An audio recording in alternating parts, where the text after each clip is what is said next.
Hello दोस्तों, क्या आप अपनी जिंदगी के उन पलों से गुजर रहे हैं जहां हर कदम पर लगता है कि शायद आपकी सबसे बड़ी बाधा आपके सामने खड़ा पहाड़ नहीं बल्कि आप खुद हैं? क्या आपने कभी सोचा है कि हमारी असफलताएं और संघर्ष सिर्फ बाहरी कारणों की वजह से नहीं होते, बल्कि कई बार हमारे अपने भीतर की सीमाएं, डर और नकारात्मक सोच ही हमें आगे बढ़ने से रोकती हैं? दोस्तों, द माउंटेन इज यू एक ऐसी किताब है जो हमें यह समझाती है कि हमारी सबसे बड़ी चुनौती कोई और नहीं बल्कि हम खुद हैं। यह किताब हमें सिखाती है कि कैसे अपनी खुद की सीमाओं को पहचान कर उन्हें पार करके और अपनी जिंदगी को सही दिशा में लेकर जा सकते हैं। हम में से हर किसी के भीतर एक ऐसा संघर्ष छिपा होता है जिसे हम नकारते रहते हैं, लेकिन यह संघर्ष ही हमें मजबूत बनाता है और यही संघर्ष हमें अपने सपनों की ओर ले जाता है। इस वीडियो में मैं आपको इस किताब के गहराई में लेकर जाऊंगा। हम बात करेंगे कि कैसे हमारे अंदर की आदतें और सोच हमारे रास्ते की सबसे बड़ी रुकावट बनती हैं, और साथ ही यह भी जानेंगे कि कैसे हम इन आदतों को बदल सकते हैं, क्योंकि हर पहाड़ जो आपको डराता है वह असल में आपके भीतर की ताकत को उजागर करने का एक मौका है। दोस्तों, जिंदगी में कभी कभी हमें सबसे पहले खुद से लड़ना होता है। हमें अपनी कमजोरियों को पहचानना होता है, उन्हें स्वीकार करना होता है और फिर उनके ऊपर जीत हासिल करनी होती है। यही इस किताब का असली संदेश है। तो अगर आप भी अपने जीवन में बदलाव लाना चाहते हैं, अपनी सीमाओं से परे जाकर अपने सपनों को साकार करना चाहते हैं, तो इस वीडियो को अंत तक जरूर देखें। आइए हम मिलकर उस पहाड़ को पहचानें जो हमें आगे बढ़ने से रोक रहा है और उसे पार करें। वीडियो देखने के बाद अपने विचार और अनुभव हमारे साथ शेयर करना मत भूलिएगा। और हाँ, अगर आपको यह वीडियो पसंद आए तो इसे लाइक करें, चैनल को सब्सक्राइब करें और अपने दोस्तों और परिवार के साथ शेयर करें, क्योंकि हो सकता है कि किसी और की जिंदगी का पहाड़ भी आपकी एक शेयर से आसान हो जाए। Chapter 1, the mountain is you. Self sabotage एक ऐसा टर्म है जिसे अक्सर हम सुनते हैं, लेकिन शायद इसका असली मतलब समझने में चूक जाते हैं। आसान शब्दों में कहें तो सेल्फ सैबोटाज का मतलब है खुद को उस मंजिल तक पहुंचने से रोकना जिसे आप हासिल करना चाहते हैं।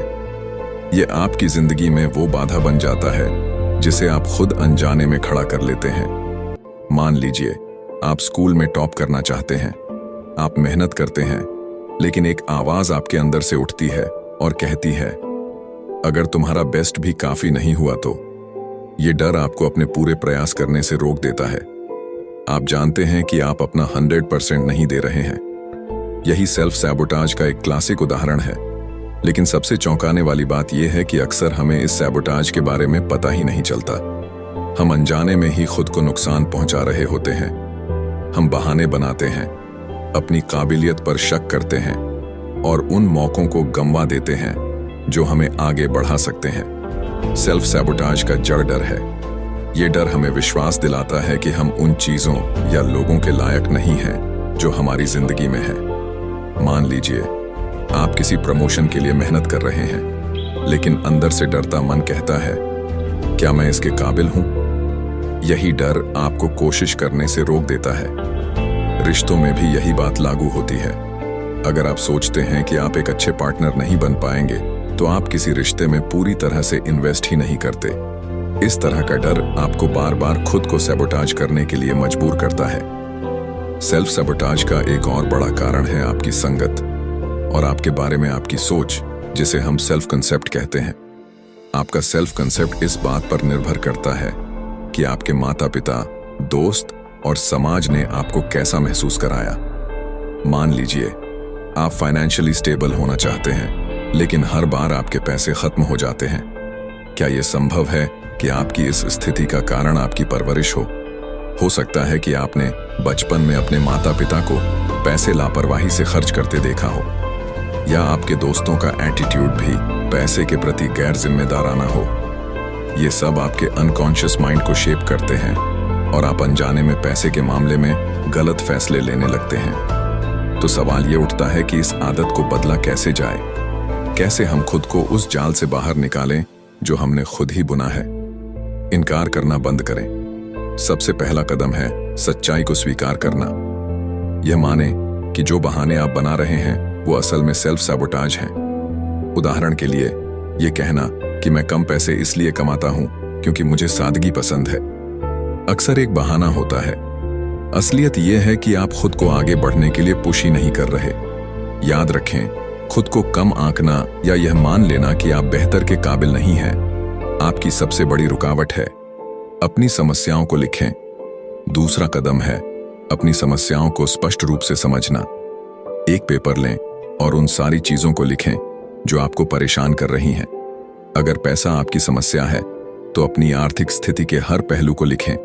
आपका लोन, आपके खर्चे और वो आदतें जो आपको पैसे बचाने से रोकती हैं। अगर आपको अपने शरीर, व्यवहार या किसी अन्य चीज से परेशानी है तो उसे भी ईमानदारी से लिखें।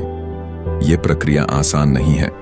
बहुत से लोग इस स्तर तक पहुंचने में सालों लगा देते हैं, लेकिन जैसे ही आप अपनी समस्याओं को स्पष्ट रूप से देख पाते हैं, आपके पास दो विकल्प होते हैं। या तो आप इसे वैसे ही स्वीकार कर लें या फिर इसे बदलने की कोशिश करें।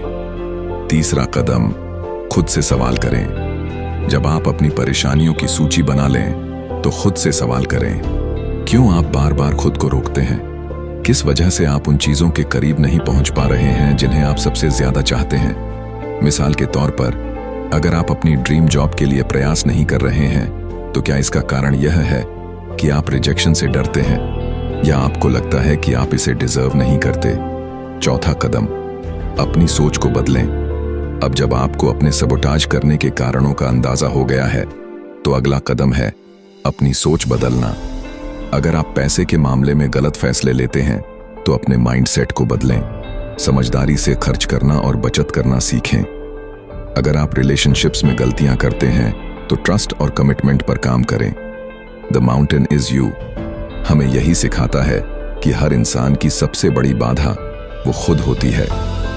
जिस दिन आप अपनी गलत आदतों और सोच को पहचान लेते हैं, उस दिन से आप उन्हें बदलने की ताकत भी पा लेते हैं।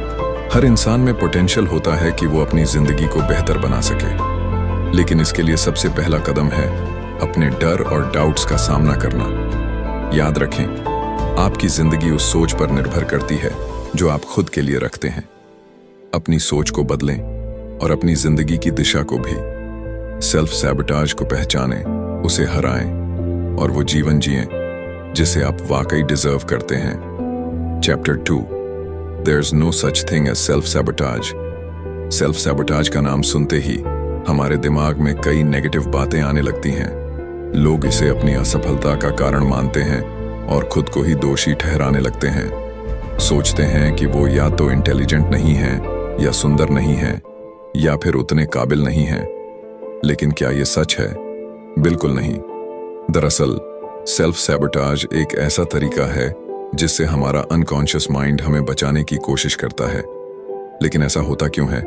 सेल्फ सैबोटाज तब होता है जब हमारी दो विरोधाभासी इच्छाएं आपस में टकराती हैं।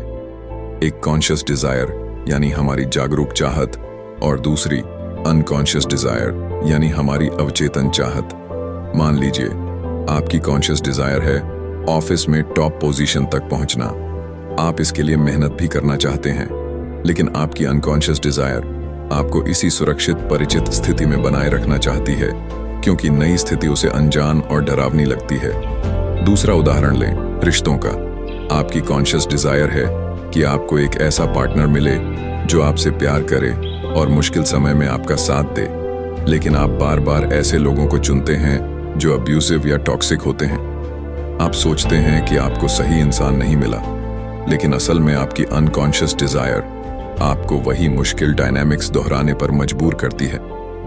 हो सकता है कि आपने बचपन में अपने माता पिता को हमेशा झगड़ते देखा हो। इससे आपके अवचेतन में ये बात बैठ गई हो कि रिश्ते हमेशा अनहेल्थी होते हैं। इसलिए जब भी आप एक हेल्दी रिलेशनशिप के करीब आते हैं, आपका अनकॉन्शियस माइंड आपको सैबोटाज करने लगता है ताकि आप उस अनजान स्थिति में जाने से बच सकें।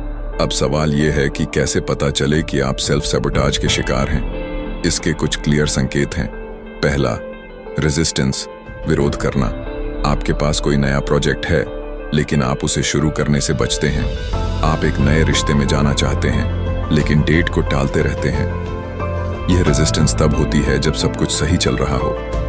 यह फीलिंग डरावनी हो सकती है क्योंकि आप इस स्थिरता के आदी नहीं हैं। रेजिस्टेंस का मतलब प्रोक्रेस्टिनेशन, टाल मटोल नहीं है। यह एक ऐसा पल है जिस पर आपको रुककर सोचना चाहिए। खुद से पूछें, मैं इस काम को करने से क्यों बच रहा हूं? मैं इस इंसान के साथ बाहर जाने में क्यों झिझक रहा हूं? इन सवालों के जवाब ढूंढें। जब आप अपने रेजिस्टेंस की वजह समझ जाएंगे तो उसे दूर करना आसान होगा।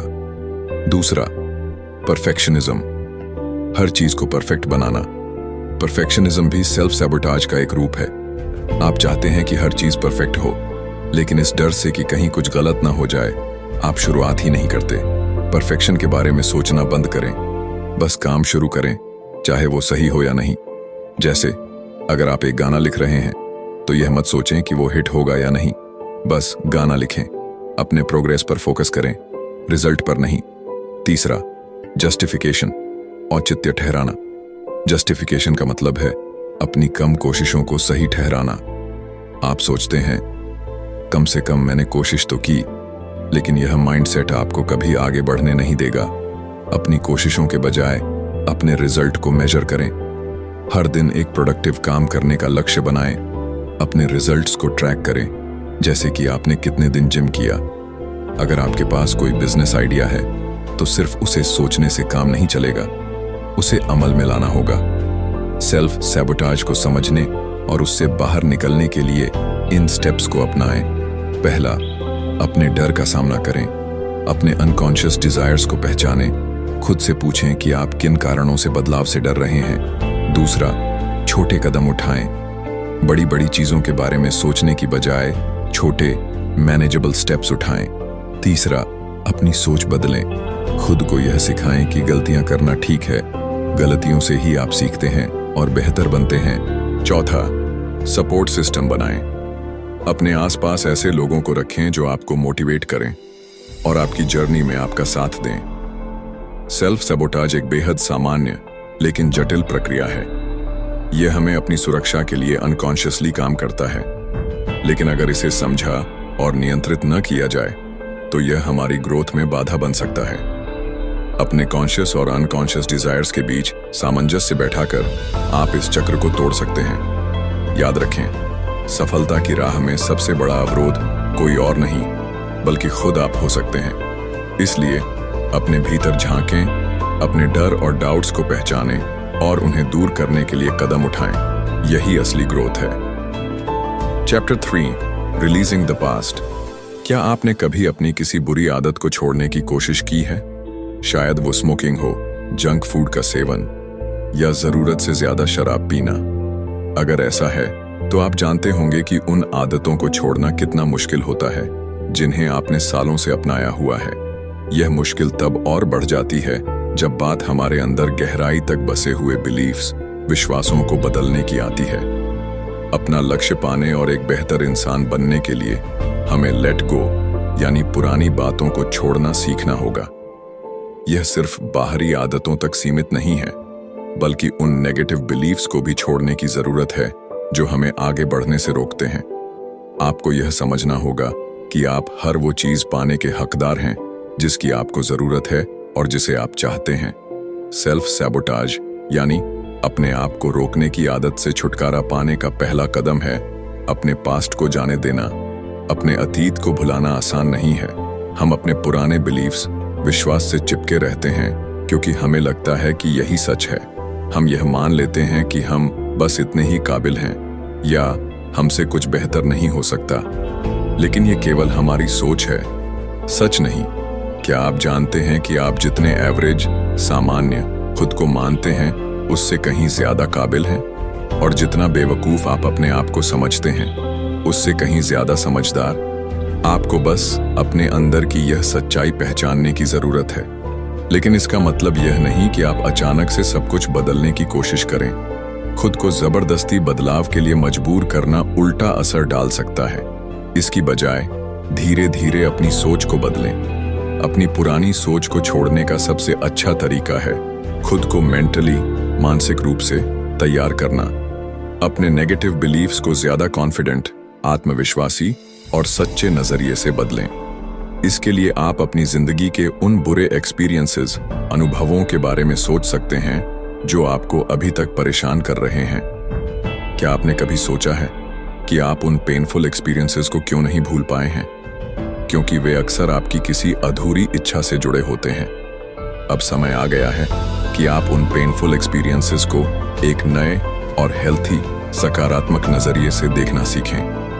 एक एक्सरसाइज जो आपके अतीत को बदलने में मदद करेगी। अपने किसी पुराने और बुरे अनुभव को याद कीजिए। जैसे मान लीजिए कि आपका पहला ब्रेकअप हुआ था। उस समय आपको कैसा महसूस हुआ था? आपने उस स्थिति में कैसे रिएक्ट किया था? अब अपनी इमेजिनेशन, कल्पना का इस्तेमाल कीजिए। अपने उस यंगर वर्जन, कम उम्र वाले स्वयं को विजुअलाइज करें। अपने दिमाग में वह समय याद करें जब आप ब्रेकअप के दर्द से गुजर रहे थे। अब सोचिए कि आप अपने यंगर सेल्फ के सामने बैठे हैं। उसे दिलासा दीजिए। उसे बताइए कि आपने समय के साथ क्या क्या सीखा है। उसे यह समझाइए कि वह ब्रेकअप आपके लिए सबसे अच्छी चीज साबित हुआ। यह हो सकता है कि उस यंगर वर्जन को यह बात समझने में समय लगे, लेकिन यकीन मानिए, समय के साथ सब कुछ बेहतर हो जाता है। इस एक्सरसाइज को अपने हर बुरे एक्सपीरियंस के लिए आजमाएं। जब कभी भी आप खुद को परेशान महसूस करें, तो अपने यंगर सेल्फ से बात करें। उसे बताएं कि वह क्या कर सकता है बेहतर महसूस करने के लिए। उसे यह भी बताएं कि इस मुश्किल समय में उसे किससे मदद लेनी चाहिए और इस स्थिति से बाहर कैसे निकला जा सकता है। याद रखें, आप अपने अतीत को बदल नहीं सकते, लेकिन आप इसे देखने का नजरिया जरूर बदल सकते हैं। और जब आप ऐसा करते हैं, तो आपकी जिंदगी सही दिशा में बढ़ने लगती है। हालात कभी उतने बुरे नहीं होते जितना हम सोचते हैं, और भले ही आप यह कंट्रोल नहीं कर सकते कि आपके साथ क्या होगा, आप यह जरूर कंट्रोल कर सकते हैं कि आप उसके प्रति कैसे रिएक्ट करेंगे। तो क्यों ना आज से शुरुआत करें, अपने पास्ट को रिलीज करें, उसे जाने दें। यही वह तरीका है जो आपको इनर पीस, आंतरिक शांति और हैप्पीनेस, खुशी तक ले जाएगा। रिमेंबर, आप डिजर्व करते हैं हर वो खुशी, हर वो सफलता और हर वो अनुभव जो आपकी जिंदगी को बेहतर बना सके। Chapter 4, building a new future. अतीत को लेकर अपना नजरिया बदलना एक महत्वपूर्ण कदम है, लेकिन यह प्रक्रिया का केवल आधा हिस्सा है। अपने जीवन को पूरी तरह बदलने और खुद को आत्म नुकसान पहुंचाने वाले व्यवहारों से मुक्त करने के लिए आपको एक नया भविष्य बनाने की आवश्यकता है। इसके लिए सबसे पहले आपको अपने भीतर की पूरी संभावनाओं को पहचानने और अपने पोटेंशियल को अपनाने की तैयारी करनी होगी। अपने फुल पोटेंशियल तक कैसे पहुंचें? इस सवाल का जवाब आपके भीतर छिपा है। अपने अंदर के बच्चे से संवाद करना इसका एक प्रमुख तरीका है। साइकोथेरेपी में यह तकनीक बेहद प्रसिद्ध है। यह वैसा ही है जैसे आपने अपने अतीत के छोटे से बच्चे से बात की थी। जब आप अपने अंदर के बच्चे से जुड़ते हैं, तो यह सिर्फ उसे सिखाने या ज्ञान देने का मामला नहीं है। यह प्रक्रिया आपको आपकी इच्छाओं, जुनून और सपनों की याद दिलाने का काम करती है, जिनसे आप शायद अपने आत्म नुकसान वाले व्यवहारों के कारण दूर हो चुके हैं। अक्सर डर या असफलता की आशंका के कारण हम अपने सपनों को पूरा करने की कोशिश नहीं करते, लेकिन जब आप अपने अतीत और अपने अंदर के बच्चे से जुड़ते हैं, तो आपका डर खत्म हो जाता है।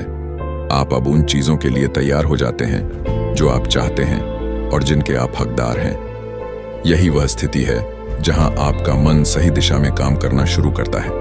5 महत्वपूर्ण कदम। पहला, अपने डर का सामना करें। सबसे पहले एक आरामदायक स्थिति में बैठें। आप ध्यान, मेडिटेशन कर सकते हैं या गहरी सांस लेकर अपने मन को शांत करें। अब अपनी आंखें बंद करें और अपने भविष्य के सबसे श्रेष्ठ संस्करण, हाईएस्ट पोटेंशियल की कल्पना करें। यह आपका वह रूप हो सकता है जहां आप खुद को पूरी तरह आत्मनिर्भर, खुश और सफल देखते हैं। आपका यह रूप किसी भी चीज से जुड़ा हो सकता है। एक सफल व्यवसाय, लेखन जैसे किसी रचनात्मक शौक को पूरा करना, या अपने रिश्तों, नौकरी और पारिवारिक जीवन के बीच संतुलन बनाना। अगर इस रूप की कल्पना करते हुए आपको डर लग रहा है, तो चिंता मत कीजिए। यह बिल्कुल सामान्य है। याद रखें, यह डर केवल एक संभावना है। यह आपके मन की एक चाल है जो आपको अपने लक्ष्यों से दूर रखने की कोशिश कर रहा है। अपने डर को पीछे छोड़ें। वह आपको यह नहीं बता सकता कि आप क्या कर सकते हैं और क्या नहीं। दूसरा, अपने फ्यूचर सेल्फ को ध्यान से देखें। अब अपने भविष्य के संस्करण पर ध्यान केंद्रित करें।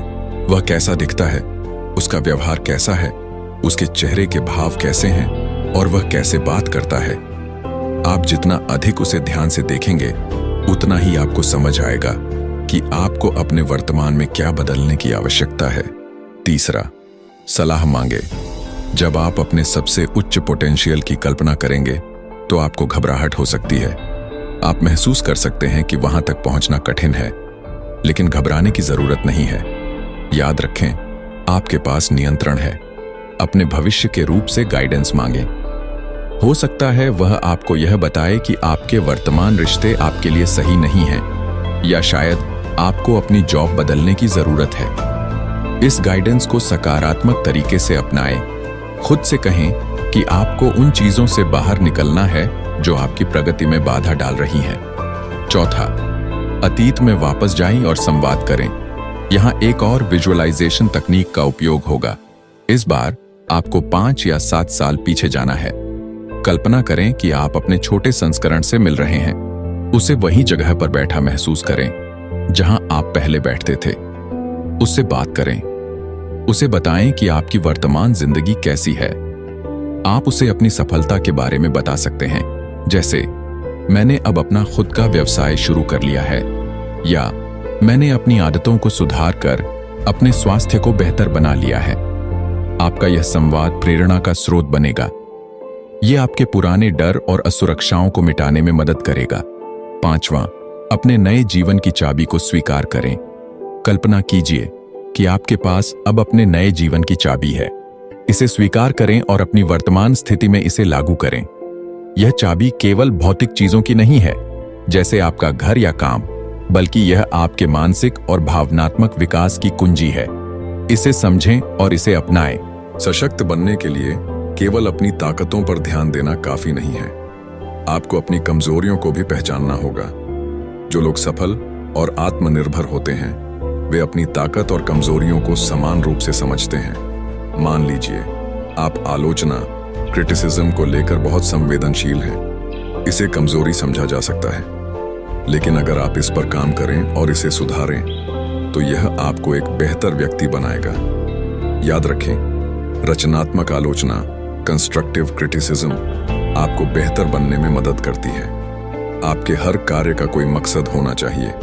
जब आप जानते हैं कि आपका लक्ष्य क्या है तो आप अपने प्रयासों को सही दिशा में केंद्रित कर सकते हैं। सोचिए, क्या वह प्रोजेक्ट जिसमें आप देरी कर रहे हैं आपके जीवन को बेहतर बना सकता है? क्या यह आपको आपके लक्ष्य के करीब ले जाएगा? अपनी पूरी क्षमता को पहचानना और उसे अपनाना एक प्रक्रिया है। अपने अंदर के डर को पीछे छोड़ना, अपने फ्यूचर सेल्फ से जुड़ना और अपने उद्देश्य पर ध्यान केंद्रित करना, ये सभी आपको एक नई दिशा में ले जाते हैं। आपके पास वह सब कुछ है जो आपको अपनी सबसे शक्तिशाली और खुशहाल जिंदगी जीने के लिए चाहिए। बस इसे अपनाने के लिए तैयार रहें। Conclusion, the mountain is you हमें यह समझाने की कोशिश करती है कि हमारे जीवन की सबसे बड़ी बाधाएं, समस्याएं और संघर्ष वास्तव में हमारे भीतर से आते हैं। यह पुस्तक हमें अपने आत्मसंदेह, डर और सीमित विचारधाराओं को पहचानने और दूर करने की शक्ति देती है। यह पर्वत जिसे आप अपने जीवन में पार करना चाहते हैं, वास्तव में आप खुद हैं। यह आपकी सोच, आपकी आदतें और आपका दृष्टिकोण है जो आपको आगे बढ़ने से रोकता है। लेकिन अच्छी खबर यह है कि इस पहाड़ को पार करने के लिए आपको बाहरी दुनिया से कुछ नहीं चाहिए।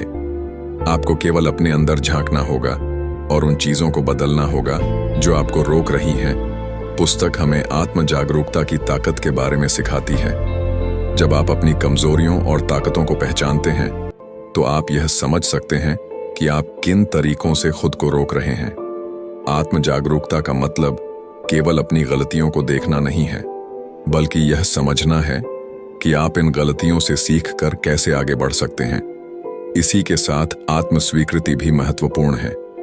जब आप अपने आप को पूरी तरह स्वीकार करते हैं, अपनी खामियों, कमजोरियों और असफलताओं के साथ, तभी आप बदलाव की प्रक्रिया शुरू कर सकते हैं। खुद को स्वीकार करना कमजोरी नहीं है, यह आपकी सबसे बड़ी ताकत बन सकती है। द माउंटेन इज यू यह स्पष्ट करती है कि असली बदलाव बाहर से नहीं बल्कि अंदर से शुरू होता है। जब आप अपने दृष्टिकोण और आदतों को बदलते हैं तो आप अपनी दुनिया को बदलने लगते हैं। पुस्तक यह भी बताती है कि चुनौतियां और समस्याएं आपके लिए एक अवसर हैं। ये आपको मजबूत बनाने और आपको आपकी पूरी क्षमता तक पहुंचाने का जरिया है। जब आप इन चुनौतियों का सामना करने के लिए तैयार होते हैं तो आप महसूस करते हैं कि यह पहाड़ आपके लिए बाधा नहीं है बल्कि आपका सबसे बड़ा शिक्षक है। पुस्तक का एक और मुख्य संदेश यह है कि जीवन एक यात्रा है। हर दिन एक नया अवसर है और हर संघर्ष एक नया पाठ है। अपनी यात्रा को अपनाएं, अपने छोटे छोटे प्रयासों को महत्व दें और अपनी प्रगति पर गर्व करें। द माउंटेन इज यू हमें यह याद दिलाती है कि जीवन की सबसे बड़ी जंग हमारे अपने अंदर होती है। जब आप अपनी सीमाओं को तोड़ने का साहस करते हैं तो आप अपने जीवन को अपनी शर्तों पर जीने लगते हैं। हर बार जब आप अपने डर को हराते हैं, हर बार जब आप अपनी कमजोरियों पर काम करते हैं और हर बार जब आप खुद को सुधारने की कोशिश करते हैं, आप अपने भीतर के पहाड़ को थोड़ा थोड़ा करके पार कर रहे होते हैं। याद रखें, आपके पास वह सब कुछ है जो आपको इस पहाड़ को चढ़ने के लिए चाहिए। आपको केवल अपने ऊपर विश्वास करने की आवश्यकता है। दोस्तों, उम्मीद है कि द माउंटेन इज यू का यह सार आपको प्रेरणा और नई सोच देने में सफल रहा होगा। अगर आपको यह वीडियो पसंद आया हो तो इसे लाइक करें, अपने दोस्तों और परिवार के साथ शेयर करें और हमारे चैनल को सब्सक्राइब करना न भूलें। अगली बार एक और बेहतरीन पुस्तक के साथ मिलते हैं। तब तक याद रखें, पहाड़ आप ही हैं और इसे पार करने की ताकत भी आप ही में है।